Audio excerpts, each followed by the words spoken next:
Tsatsing jeno ke batla go bua ka kagiso ya Modimo. Re le batho ka bontsi re batla kagiso, le nna ke batla kagiso. Mme bontsi ja batho ba batla kagiso mo dikhumong, bangwe re e batla mo ditsaleng, ba bangwe re e batla mo dikoloing, ba bangwe re e batla mo dilong tse dintsinyana nka se ke di nnang kole bongwe ka bongwe. Mme re heletsa re iphitlhela re le mo lefelong le e leng gore re tlhoka kagiso. Ha re bala Paulo o bua mo temaneng nngwe a re Modimo ke Modimo wa kagiso. Mme ke batla go gakolola sengwe tsatsing jeno. Nna pele ga ke tsala sešwa ke ne ke sena kagiso, mme tsatsi le ke tsetsweng sešwa ke lone tsatsi le ne ka amogela kagiso ya Modimo, ka gore lefoko la Modimo le supa jalo gore Modimo ke Modimo wa kagiso. Gore ke kgone go nna le kagiso mo botshelong ke gore e be ke le mo kgolaganong le Modimo wa kagiso.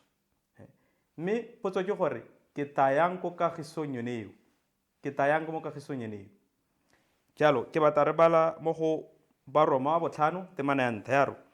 Jaanong ka re siamisitswe ka tumelo re na le kagiso le Modimo ka Morena wa rona Jesu Keresete. Ka mantswe a mangwe gore kete mo kagisong le Modimo ke gore kete ke be tumelo ya me mo go Morena Jesu Keresete.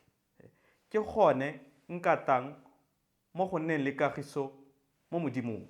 Mme morago ga seo ke gone Modimo a tla atisang kagiso mo pelong ya me. Pele ga seo ga gona kagiso, ke boleo, ke dikgothang, ke go tswelela re batla kagiso mo dilong tse e leng gore ga di na kagiso. Mme tsatsi le re amogela Morena Jesu Keresete re nna le kagiso le Modimo, ebile Modimo o tla ba atisa kagiso ya gagwe mo dipelong tsa rona. Ka jalo yaanong re tla tswelela re mo tshelela mo boikhutsong le mo kagisong e tiswang ha re ba tumelo ya rona mo go Morena Jesu Keresete. Ke batla go kgothatsa ko o leng teng gore o ye ko go Morena Jesu gore a kgone go tisa kagiso e leng gore e mo go Morena Jesu Keresete ka tumelo. A Modimo a go segogatse.